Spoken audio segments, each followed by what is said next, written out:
Hi there. I just want to give you guys a quick update on the 57 Chevy pickup truck. My dad has been currently working on the truck and shooting a bunch of video and sent it to me so I can cut it together. I unfortunately can't help him because I am at work here back in Georgia, but he's kind of had a little bit of a learning curve on how to shoot video and send it to me so we can cut it. But I wanted to give you an update on what he's been working on. He's working on the brakes, and he's also been working on the seat system for the pickup truck, which is kind of taking a little bit of a turn from where we thought it was going to go. So that's really interesting to see. But secondly, I also wanted to thank everybody who's watched and subscribed to the video. It's actually kind of blown up a little bit more than we thought it was going to, which is great. But it also has kind of enticed us to step up our game a little bit and start shooting a little better video on stuff for you guys to see. So thanks again for everything. But enjoy the quick update on the truck, and there's definitely more stuff to come. I promise you guys. So thanks again and enjoy the video. Hi, this is Joffrey's dad, and I'm going to give you a little update on how we're coming with the 57 truck that's going on the Yukon frame. We found out when we put it together for Joffrey's birthday, which was at the end of the last video, and mocked everything up, that the wheels weren't sitting in the right spot in the fenders. The bed was in really nice shape, but the front fenders, the wheels were too far forward. So what we did was we cut the frame mounts off from the Easy Chassis kit and moved the cab forward about 1.5 inches. That brought the wheels in the middle of the front fender wells a lot better. And it also gave us a bunch more room for the radiator to where we don't have to get rid of the engine-driven fan and go to electric fans and all the nonsense that goes along with that kind of a project.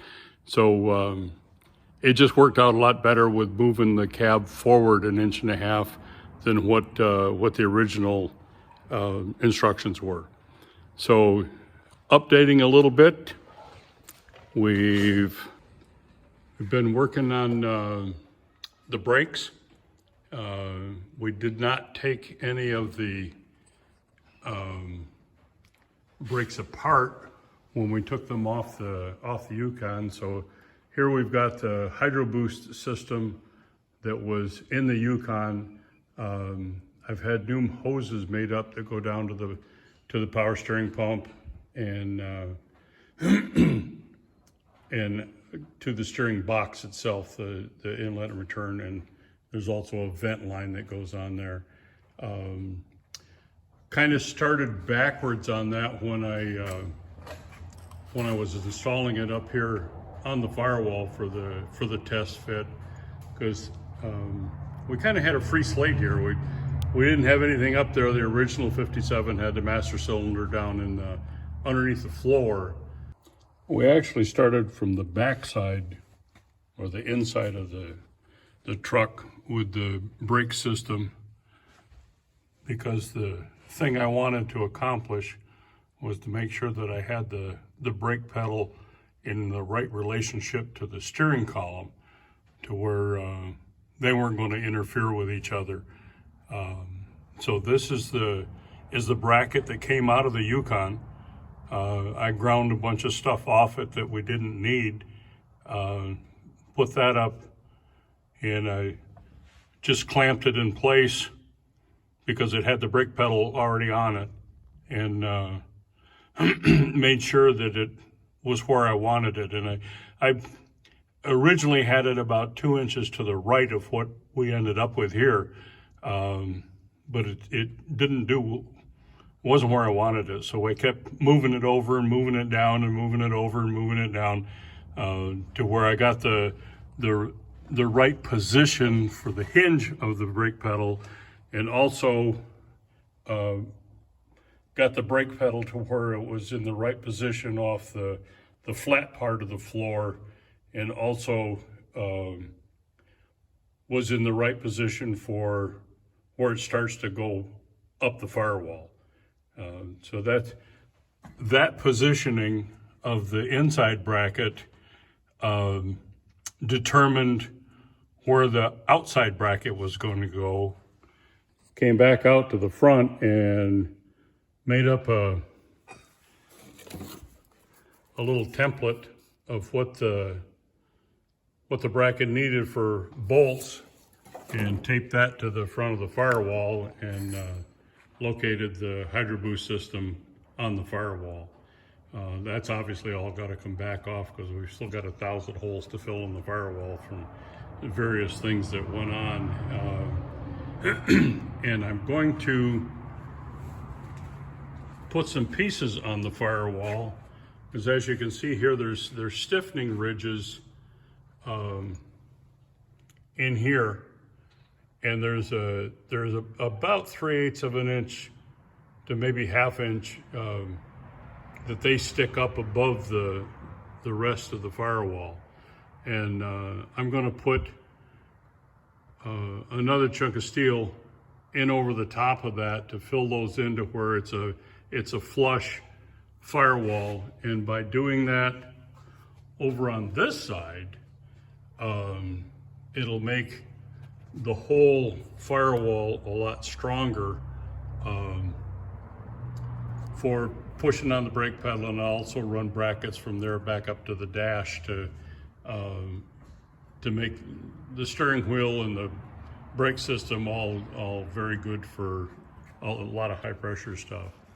One thing that I had to do with the Hydro Boost system, with this unit being so much higher than it was on the Yukon, was the little bracket that goes down to the proportioning block down here. I was pulling my brake lines up real high away from the frame, and I didn't want that to be like that. So I put an extender. I cut the bracket off here and put a piece in and just bolted it above and below to these little flexible lines were very happy to do that. And it gets the proportioning block down where it was on the Yukon to where the brake lines go back along the frame the way they were supposed to. So that's all coming good. The hood is actually way up here. So I've got, this much room between the top of the master cylinder reservoir and where the hood is going to be. So there's plenty of room there. The inner fender wells are way down here. So it's just got tons of room where it is. So that's where we put it. And it's going to ride there very nicely. The steering column, and it's not where it's going to be, but it gives me an idea of what I need to do to where the universal joint that goes on the end of that steering column is less than 30 degrees to hook up to the universal joint that's on the steering box. One thing that we did with this one, that's not a 57 steering wheel and steering column. It's actually one that's supposed to go in a 56. The 56 had this really cool looking flat steering wheel, and the column is 2 inches longer than a 57. It's in 57 is when they started coming up with rules and regulations for safety concerns and crashworthiness and all that. And what they did was go to a dished steering wheel and move the steering column 2 inches farther away from your belly or your head or whatever's going to hit the steering wheel. We just thought that this 56 steering wheel was way cooler looking, and so that's what we did. We've also got to make up some bracketry for this little critter. This is the emergency brake unit that came out of the Yukon, and I'm going to make up brackets to where that will go up along the left-hand side of the kick plate. We had tried using the Yukon seats in this, and you were sitting way too high, and the back of the seats were really thick to where it puts you up really close to the steering wheel. So I got on the forums and found out that a 88 seat out of a regular Chevy pickup truck was way thinner, both in the seat part and, more importantly, in the back part, to where we've still got to put brackets underneath here, and we're going to try to use the electric seat brackets out of the Yukon to where we've got up and down and forwards and back and be able to tip and twist. So that'll bring us up about 3 inches from what we've got here, and that'll put everything in the right perspective to, as far as pedal the seat back and pedal to you know, where your feet are off the floor in relation to the steering column and all that. So that's all got to be fine-tuned, but we're definitely headed in the right direction with that. As I spoke before, we wanted to use the Yukon seats in it, but they were too thick to where it was going to put us too close to the steering wheel and too high up off the floor. We went to an 88 Chevy regular cab seat, which solved all of those problems. However, we still wanted to retain the electric seat functions to where we could move it forwards and backwards, up and down, and tilt the front and the back up and down. So I went after the Yukon driver's seat because that was the one that that had the electric function in it, and proceeded to disassemble that seat, which was probably one of the hardest things that I've had to do in the whole process. They must have had robots working overtime to put those things together.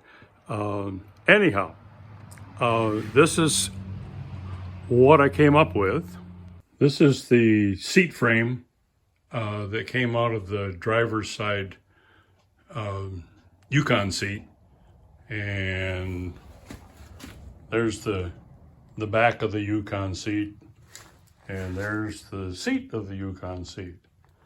What I plan on doing is cutting this rod here, cutting this rod here, and lengthening that out to where that goes on the driver's side and that goes over on the passenger side of the seat. So we've got, you know, probably a 3 or 4 foot chunk that we've got to put in both of these.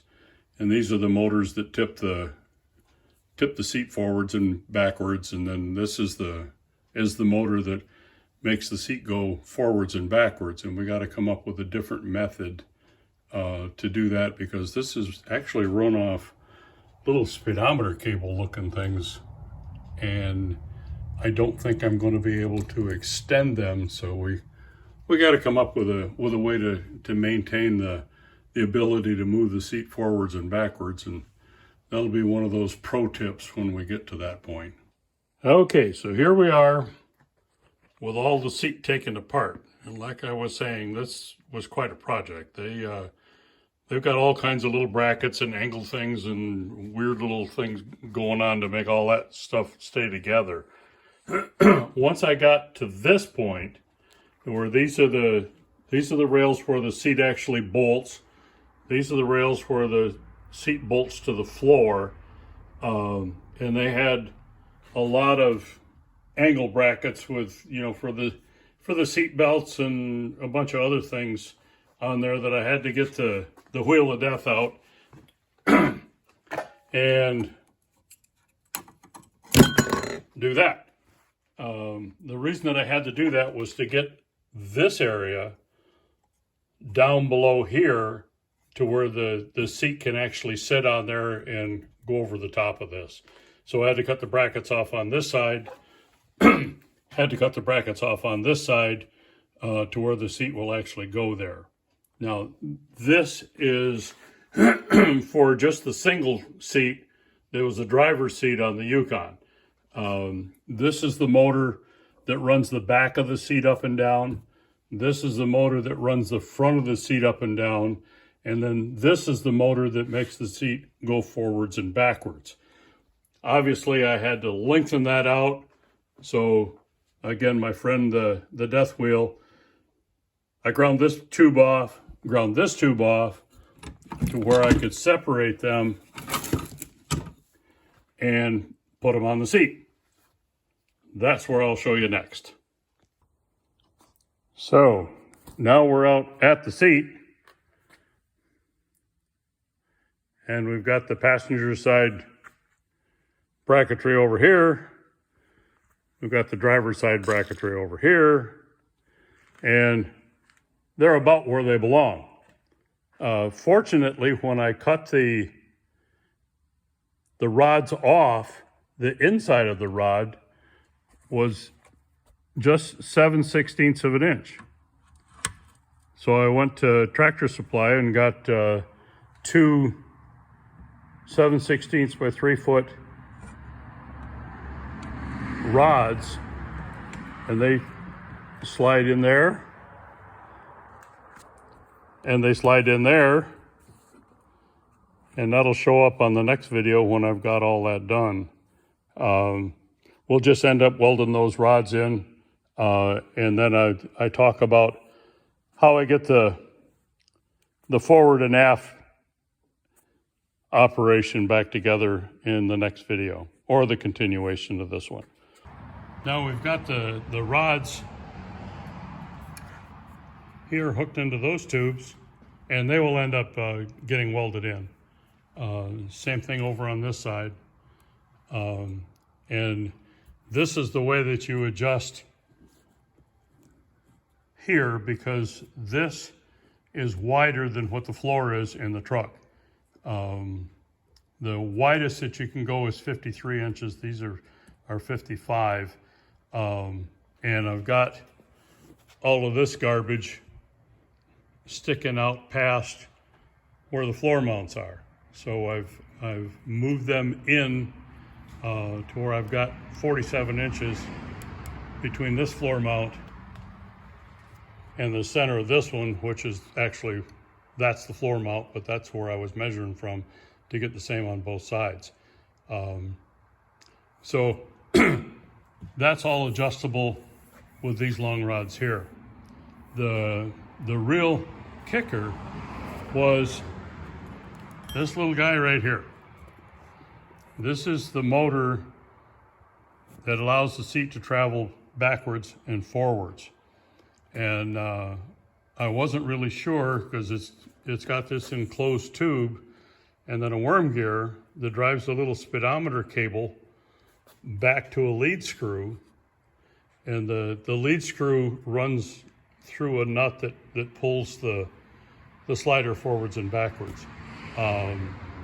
Took me a while, and actually an overnight dream to solve that problem, and I use that a lot. I'll go to bed with a thought on how to fix something, and wake up in the morning and the blueprint's already there. So when I came back down the next morning, I said, well, from here to here, I'm going to leave the same, because it actually mounts to this rod. It's just some little snap pieces that allow the rod to turn underneath it. So I wanted to keep all this the same as what it was. So I got out the wheel of death and cut the one going over to the passenger side, to where I could figure out what I was going to do to fix it. I was either going to make a little collar to go on with a set screw and run it with a shaft, or whatever.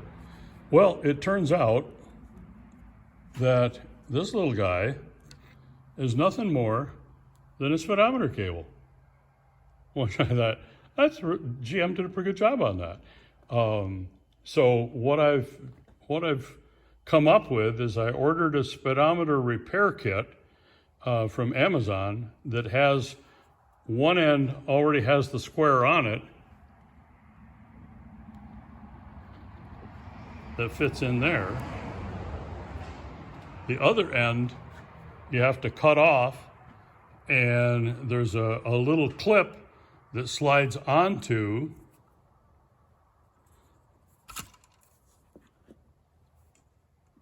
the speedometer cable for this end, and you crimp it onto the end of the cable. So I thought that's pretty ingenious, pretty crazy stuff. So I'm going to, I don't have a sheath for this cable, so I'm going to use a piece of, oh, they call it P-tubing. It's like the semi-rigid plastic that you would use to put water to your refrigerator. It's a little 1/8" stuff. I've got a piece of bigger P-tube here to show you what I'm talking about. It just looks like that, only it's smaller in diameter, and you can get that at Lowe's. So I'm going to use that for my sheath for the speedometer cable to go from here over to here, and then I'm going to make some brackets that come up from the metal frame of the seat to support it to where, you know, it can't flop around and come out. So that's where we're at with the seat. I should have this. Well, the speedometer cable is not coming in until a week from Monday, so we're kind of at a standstill on that until then. But I'm going to go ahead and make up my brackets to get the rails mounted to the seat, and all this stuff plugs in right there. And we'll go for a little walk here.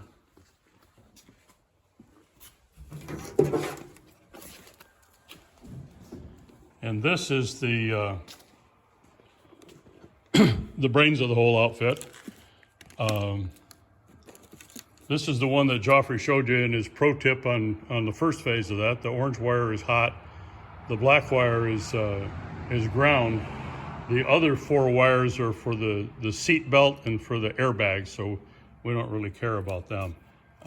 This is the seat belt latch. This is the airbag latch. But the important part is we've got this guy, which is the 6-way switch. So I'm going to figure out how to put that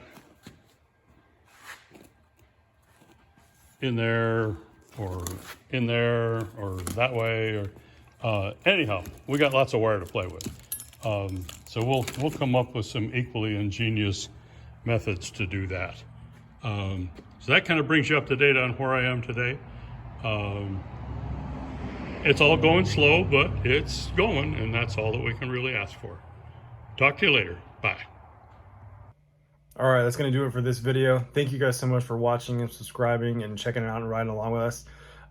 You know, it's been a really fun adventure so far, and we're hoping, well, we know what's going to happen, but we're really excited to get it working and running for you guys, and hopefully we can see you guys on one of the trips, and you can come check out the truck for real and tell us what you think about it. But if anybody has any questions or comments on the truck or anything they want to know, please feel free to let us know, and we'll get it answered for you one way, either the right way, hopefully the right way, but it might be the wrong way too.